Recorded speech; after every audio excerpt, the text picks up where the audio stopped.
On today's episode, we'll talk about some Stars players who have been struggling to put the puck in the back of the net as of late, and how concerned we should be with their play down the stretch of the season, and especially going into this massive back-to-back tonight and tomorrow. We'll cover all of this and more on today's episode of Locked On Stars.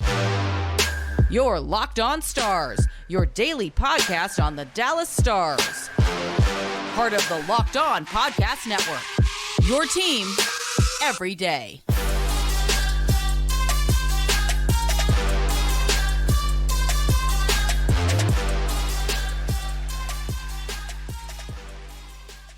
Howdy, Stars fans. Welcome back to the Locked On Stars podcast, the only daily podcast covering the Dallas Stars, part of the Locked On Podcast Network, your team every day. I'm your host, Dane Lewis, your local expert on all things Dallas Stars hockey, coming to you on this Wednesday, March 1st. It's March already. That's crazy. And this episode is brought to you by FanDuel Sportsbook, the official sportsbook of Locked On. Make every moment more with FanDuel and visit FanDuel.com/lockedon today to get started.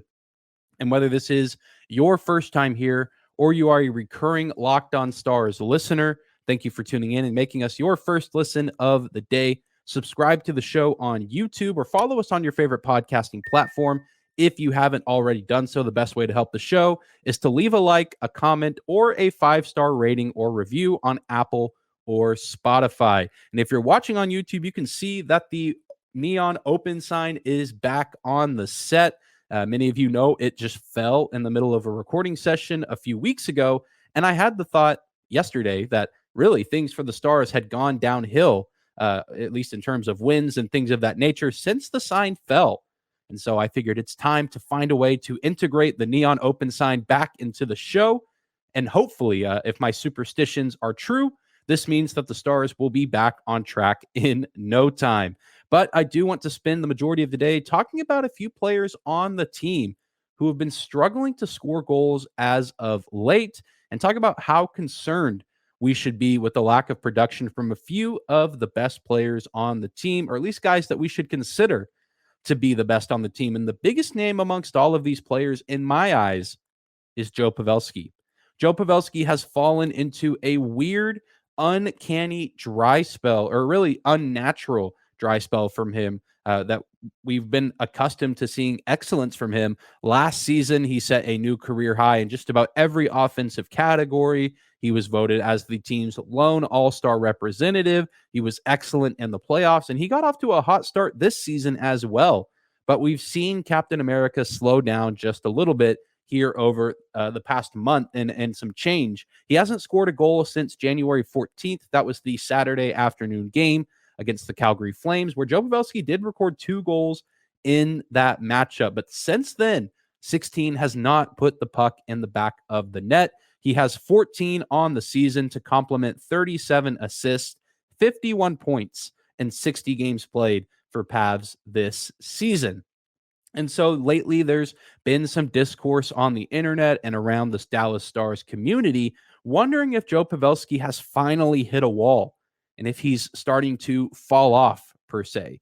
And I don't necessarily think that this is the case, because if you look at Joe Pavelski, he's not really doing anything different. He's still approaching the game in the same way that he does, being one of the first guys on the ice at practice in the mornings, and setting himself up for success, whether it's on the 5-on-5 or on the power play. I know on Monday night against the Canucks, we saw him get a few prime opportunities to score, and he just couldn't put it in the back of the net. And several times we'll see him even kind of have his back to the net with the puck, and he does the signature kind of backhand shot. You guys who have been watching Pavelski for a long time know exactly what I'm talking about. And some of those shots are just going wide. He's still making his home in the slot in front of the net, preparing for those tip-ins. Things just have not gone his way. So the reason I'm not really concerned is that we see players enter scoring slumps. It's an unfortunate part of the game, and unfortunately for the Stars, we have too many players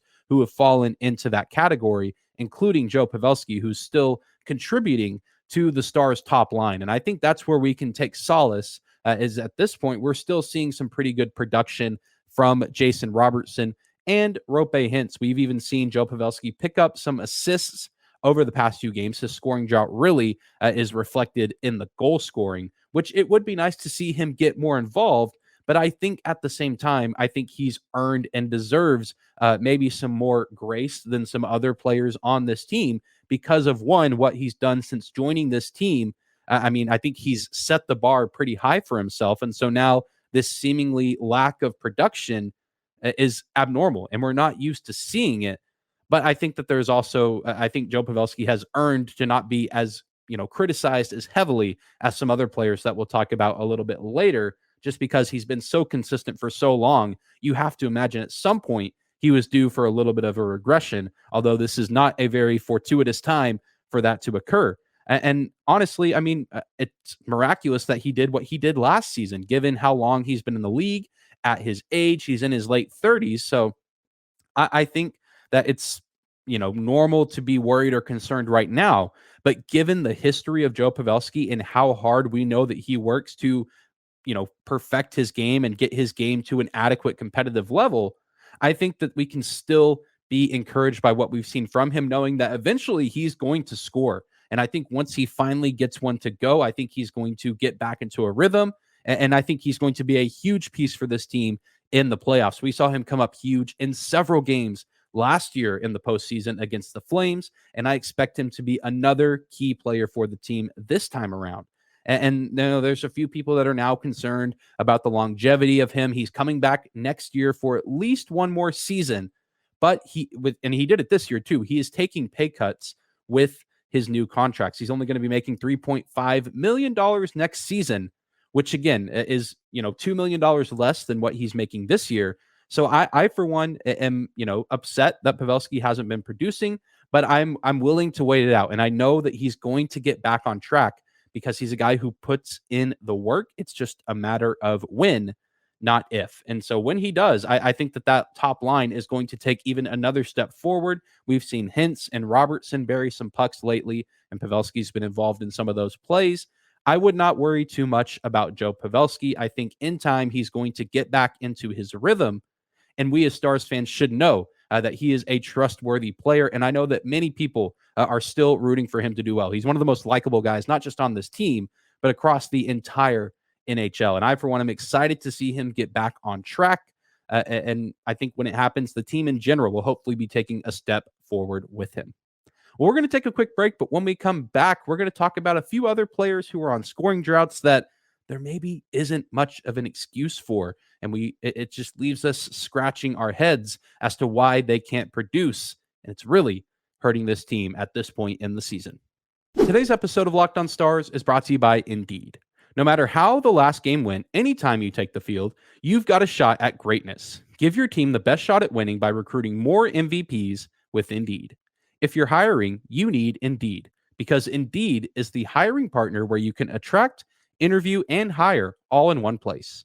And Indeed is the only job site where you're guaranteed to find quality applications that meet your must-have requirements, or else you don't pay. Indeed partners with you on every step of the hiring process. Find great talent through time-saving tools like Indeed Instant Match, assessments, and virtual interviews. With Instant Match, as soon as you sponsor a post, you get a short list of quality candidates with resumes on Indeed that match your job description, and you can invite them to apply right away. Plus, you only pay for quality applications that meet your must-have requirements. Start hiring right now with a $75 sponsored job credit to upgrade your job post at Indeed.com/lockedon. Offer valid through March 31st. Go to Indeed.com/lockedon to claim your $75 credit before March 31st. Indeed.com/lockedon. Terms and conditions apply. Need to hire? You need Indeed. Thank you again for making the Locked On Stars podcast your first listen of the day as we continue to progress through this week with some important games on the schedule. The trade deadline coming up on Friday. Stars still have only made a move for Evgeny Dadonov at the time of recording, but I still expect them to make some sort of other move. But before we talk about the importance of the rest of this week, I want to continue the trend of talking about underperforming players. We talked about Joe Pavelski. It's weird to see him in this scoring slump, but I think he's going to get it turned around. And I have hope that some of these other guys we'll talk about will hopefully get things turned around as well. But just given how the entirety of their season has gone, I'm not really sure if it can be to the extent that the Stars need. But if the Stars can get some production from some of these players, I think they have a really good chance to kind of revive their season here and go into the playoffs with some momentum. And the first of these guys that we have to talk about, who's been in the discussion all year, up and down, is Tyler Seguin. So he is not necessarily on a long goalless streak. We saw him score back on February 22nd in that loss to the Chicago Blackhawks. But before then, it had been about a month since he has scored a goal. He scored twice in Los Angeles on January 19th and really just has been struggling. And again, one reason I think the Dodonov trade was so good and why the Stars might need to make another move is Tyler's need for consistency with his line mates. And one of his line mates, we're going to talk about in just a second, is maybe even more snake bitten than Tyler. But then that third piece has just been a revolving door, whether it's been Denis Gurianov, who's now gone to Montreal, Radek Faksa, and even some of these other AHL players, Mate Blumel, whenever he was with the team. I mean, it has just been a revolving door on the Stars' second line with Tyler Seguin and Mason Marchment. Now Ty Dellandrea is there for the time being with Evgeny Dodonov playing on line 3 with Jamie Benn and Wyatt Johnston. I'd be curious to see if there's ever an attempt to move Dodonov to that second line once he, gets some more minutes with this team, once he grows more accustomed to the team as a whole. I think he played well with Johnston and Benn. Obviously, he scored on a beautiful pass from Wyatt Johnston, but I think that there could be some production there as well on the second line if you move Dodonov to play alongside Tyler Seguin, because he needs a guy who can go out and produce and score goals, and Marchment isn't quite doing that right now. But for the time being, I do like Ty Dellandrea on that second line. I think he's been one of the better pieces alongside Seguin, and I know they work together a lot during practices and even during warmups near the end when guys start leaving the ice. Dellandrea has now kind of taken over Alexander Radulov's old role, I guess, of feeding Tyler Seguin passes for one-timers. Obviously, there's no defense in those warmups, but there is some sort of chemistry and connection there. And I think at times they bring the best out of each other. And of course, we saw Seguin have some success whenever he was filling in for Rope Hintz at the top line center position. So we know if you put good pieces around Seguin, he can still produce. So I'm very curious to see how much the Stars can do before the deadline in terms of making at least one more addition to the team. I know that there probably needs to be a move made for a defenseman, but you could also make the case that you could go out and add another forward piece that could complement Tyler Seguin's game while also keeping Evgeny Dodonov alongside Jamie Benn and Wyatt Johnston. And of course, the other guy that we have to talk about, Tyler Seguin's line mate for the majority of the season, maybe the most cursed player on this team right now, Mason Marchment, a guy who has not scored a goal since December 13th in New Jersey. And it's been just the weirdest watch this season, seeing how Marchment has, I almost said progressed, but really the word has been regressed. And it's been incredibly sad to watch because he, has just had opportunity after opportunity. And when he was signed in free agency by the Stars in the offseason, we thought finally we're getting a good piece to put along Tyler Seguin on the second line. And what makes things even worse, what makes it harder to watch right now, is because when the season began, that's exactly what he was. He scored 3 goals in his first 2 games on the team, had a 4-game point streak to start the season. I mean, he really could just do no wrong. Up until around that road trip in mid-December, Mason Marchment was a fairly consistent player. He wasn't scoring goals every single game after that first week or so, but he was still finding ways to get involved, putting pressure on teams, playing a key role in some of those big comebacks. Whenever the Stars would be down 3 or 4 goals in the third period, it seemed like Mason Marchment was always a key proponent in those comebacks, either scoring goals or setting up teammates for goals in those situations. And now we're lucky to see him get a secondary assist on a play. I mean, he just cannot put the puck in the back of the net, and he's getting his chances Monday night. Many of you saw it, and I saw plenty of tweets about it on social media. He had a prime opportunity early in the game against the Canucks on a odd man rush, absolutely fumbled the puck on what would have been pretty much a wide open shot at Thatcher Demko in the Canucks net, and he just could not get it to go. I don't know what he's done or who he's made angry to have him be on this scoreless streak. But man, it is brutal to watch because there was so much promise and potential. And I think that there still is. And I have to believe there still is because he's not really going to be going anywhere. The Stars have him until 2026 at $4.5 million a season. And I know that this year has not been easy for Marchment and his family. I know a lot of off the ice issues have, I'm sure, been heavy on his mind. And obviously, we have to take that into consideration. I can't imagine going through a loss like Marchment had in the offseason and then trying to play a full season of NHL hockey. It's incredibly difficult, And I don't want to undermine that in the slightest.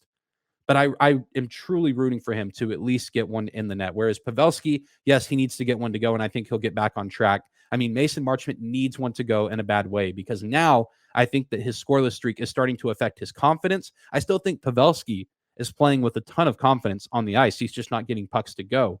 Whereas Marchment, I think you can see in his play, his confidence has tanked. And I think if he's able to finally get one to go, we'll start to see it climb back progressively. And I don't think it's going to open the floodgates if he gets one to go, but it's going to be a step in the right direction. And at this point in the season, the Stars will take what they can get in terms of production from a guy who has all the potential in the world to be a very good player for this team.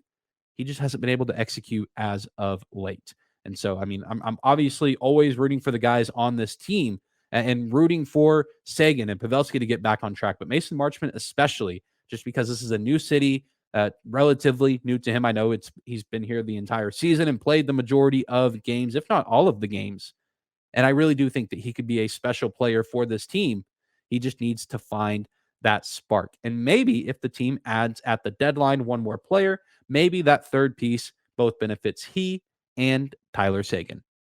We're going to take one more quick break, but when we come back, we'll talk about some of the upcoming games on the Stars' schedule. They kick off an important 3-game division stretch tonight. Today's episode of Locked On Stars also brought to you by our friends at FanDuel. The midway point of the NBA season is here. Now is the perfect time to download FanDuel, America's #1 sportsbook, because new customers get a no-sweat first bet up to $1,000. That's bonus bets back if your first bet doesn't win. All you have to do is download the FanDuel Sportsbook app. It's safe, secure, and super easy to use. Then you can bet on everything from the money line to point scores and threes drained.